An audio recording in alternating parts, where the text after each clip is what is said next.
श्री कृष्ण ने सुनाई पितृपक्ष की कथा। सुनने मात्र से ही गरीबी दूर होती है।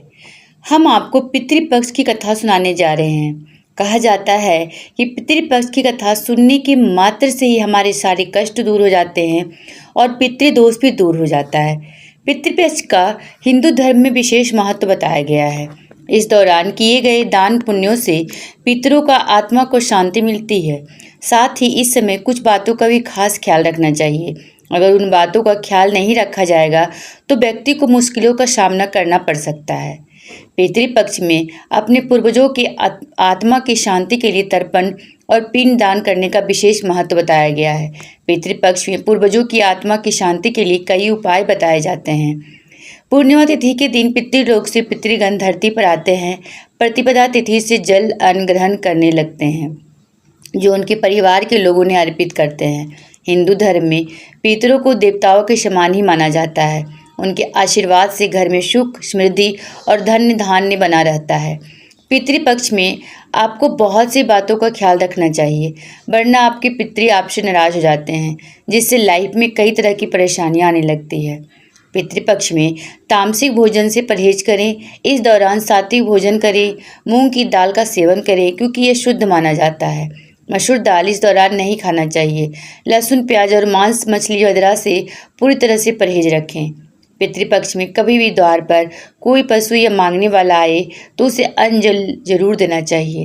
कहते हैं पितृपक्ष में पितर किसी भी रूप में आकर अन्न जल की इच्छा करते हैं। जो व्यक्ति इस समय द्वार पर आए जीवों को संतुष्ट करके विदा करते हैं, उनके जीवन पितरों की कृपा से आनंद और सुख की बहार आ जाती है।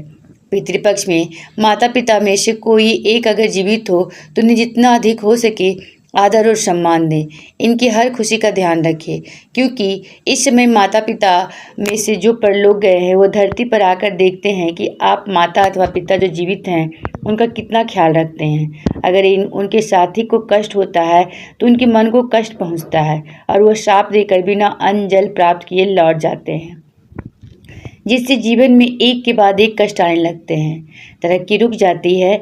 नियमित घर में जलाएं धूप दीप और सभी लोग प्यार से रहें। घर में कलह और अशांति का माहौल पितृपक्ष में बिल्कुल न बनने दें। ऐसा करने से पितृगण खुश होते हैं। जो लोग पितृपक्ष में पितरों को याद नहीं करते हैं और घर में अशांति बनाए रखते हैं, उनके घर से लक्ष्मी चली जाती है क्योंकि पितरों का शाप उनकी खुशियों को छीन लेता है। पितृपक्ष में अपने पूर्वजों की आत्मा की शांति के लिए तर्पण और पिंड दान करने का विशेष महत्व बताया गया है। पितृपक्ष में पूर्वजों की आत्मा की शांति के लिए कई उपाय किए जाते हैं। पूर्णिमा तिथि के दिन पितृलोक से पितृगण धरती पर आते हैं। प्रतिपदा तिथि से जल अन्न ग्रहण करने लगते हैं जो उनके परिवार के लोग उन्हें अर्पित करते हैं। पितरों को जल देते समय हथेली में दो चीज़ों का होना बहुत ही जरूरी है, एक कुश और दूसरा तिल। बिना तिल और कुश से जल देने से पितरों को संतुष्टि नहीं होती है और वह अतृप्त होकर नाराज होते हैं। पितरों के नाराज होने पर जीवन में अशांति और कई तरह की परेशानियां आने लगती है। भगवत गीता में भगवान कृष्ण ने कहा है कि आत्मा अजन्मा शाश्वत नित्य विद्यमान और आदिम है।